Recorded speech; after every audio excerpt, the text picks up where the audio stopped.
with difficulties in the wrist, the thumb, the elbow, the shoulder, or the neck, it's really a whole chain of muscles, and all of those affect each other. So you can try all of the techniques that I've been sharing about this to help any or all of those things. So for this one, you want your elbow to be resting on something. You're going to allow the elbow to be bent at about 90 degrees. So it'd be better if my forearm was supported as well. I just don't, you wouldn't be able to see my arm if I did here. So allow the whole elbow and forearm to be supported.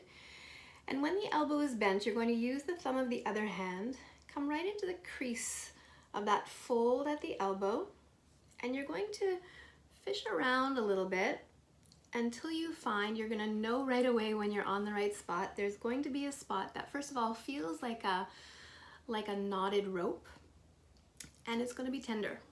So you're going to just keep a steady pressure on that spot. So I'm basically here and I'm sending my pressure out that way. And again, you're going to know it when you're on it. So you have a couple of options. You can just stay here and do absolutely nothing and just allow that muscle under the finger to melt away over time. And or you can do movements with the hand and wrist, and you'll see that as you get to certain angles, it will intensify that sensation under your thumb. So like right here is a little more intense, so I could hang out there a little bit. I could do what's called feathering, where I go back and forth between that small range of motion to soften it up there, and then I can keep going into a bigger range. Here it's an interesting spot again, so I'm going to feather. You can play around with that. You don't have to do exactly what I'm doing.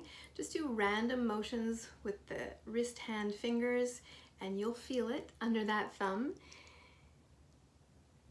And you basically want to do it until you feel some sort of a change under the thumb. So there's not a set amount of time or a set number of repetitions with your hand. You basically do it until you feel a little bit of a softening under your thumb, or it becomes a little bit less tender. And then release. Notice how it feels, and I highly recommend that you check both sides.